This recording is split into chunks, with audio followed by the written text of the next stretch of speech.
Hey everyone, Sky here to discuss Venom, starring Tom Hardy, Michelle Williams, Riz Ahmed, Jenny Slate, and Woody Harrelson, barely, and directed by Ruben Fleischer. Now, I remember seeing this twice, and did I have a good time with it? Well, let's get into it. In space, some astronauts led by John Jameson, who's Jonah Jameson's son in the comic books, crash lands on Earth, and an owner of a company, let's call it the Drake Company, I don't know what they call it, owner Carlton Drake, played by Riz Ahmed, tries to get the goo, but goes from one body after another, or let's call it riot. And that felt like a strange opening. Eddie Brock, played by Tom Hardy, and Weighing, forgive me if I said that wrong, played by Michelle Williams, have such good chemistry. Eddie is the star of the Eddie Brock Show on TV, and he seems like such a good reporter. Eddie and are engaged until Eddie interviews Carlton Drake, and that felt very conflicted when he gets fired from his job and breaking off the engagement because of the interview, and plus he looked through her stuff and what Eddie saw on her computer, like that, for example. I like the conflict, which will lead to the plot of this movie. Done nice and quickly, Eddie believes Carlton Drake is bad news, and we'll find by the end of the movie it's true, and we know that coming into the movie way too early, and the trailer told too much. But Dr. Doris Skirth, played 6 months later, tells Eddie's theory is true. And by the way, Dr. Skirth is played by Jenny Slate. Eddie has the obnoxious neighbor who plays his music louder than my eardrums can handle, which I'll love later when Eddie becomes Venom and he'll scare the hell out of him. That was a great scene for Eddie to stand up for himself.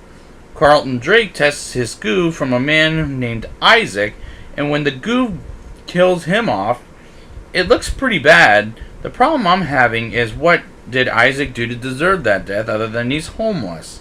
Which is a terrible reason, and it makes me think Carlton Drake is a terrible character / villain. Eddie is stalking Anne, and her boyfriend Dan, or Dr. Dan, is an interesting character, and how he helps Eddie in the hospital in the film.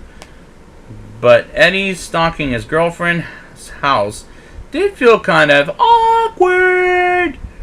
Dr. Skirth leads Eddie in the Drake Company and finds Maria, the homeless girl that he talks to every night, as Drake's test subject, and the goo on her goes into Eddie's, whose name is Venom. And I love the way Venom sounds. It's demonic and menacing. While Eddie becomes Venom, he acts like a maniac at a fancy restaurant, which looks pretty silly, and Eddie shaking up and down looks silly as well. Dr. Skirth gets captured and killed by Carlton Drake, which felt kind of painful because I like Jenny Slate as an actress. And let me just say right now, Tom Hardy was talking about, before this movie came out, what his favorite scene was, and they were all cut out, 40 minutes of it. And I don't know why this is not giving us a satisfying movie, but I'm having fun, at least so far. I love the fight between Venom and Drake's goons, which starts off at Eddie's apartment. Next thing you know, Eddie goes on the motorcycle and versus car chase and gets crashed by a car and bites a guy's head off, but no gore. And why is that? Because this movie is a PG-13 rated movie, and I can honestly feel it. That was a problem right off the bat.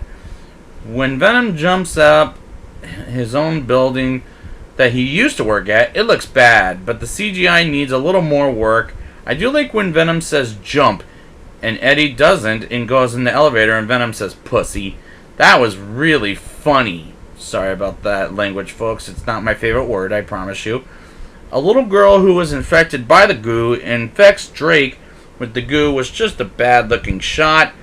Eddie getting the goo out of him was very much like it was in the comic books, and I did enjoy that. I felt and I felt bad for the little doggy that Venom takes while Eddie gets captured and gets Venom's power, which looks terrible when Drake almost kills Eddie.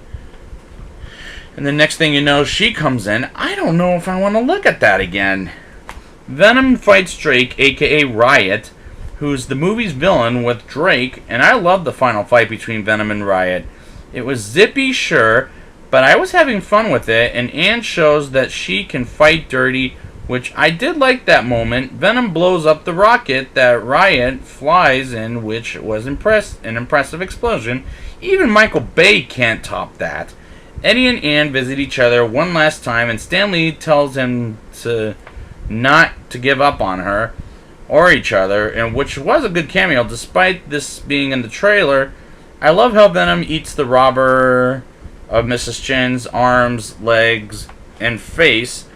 Was a great way to start rolling credits, but we get a during the credits scene of Woody Harrelson as Cletus Cassidy. And how do I know this character is going to be who I think it is? Carnage? I've heard of this character. I don't know. And it was pretty spoiled from IMDb. It says to Eddie, when he gets out, there will be carnage. And why did he say that? Because in the comic books, Cletus Cassidy becomes Spider-Man's villain, Carnage.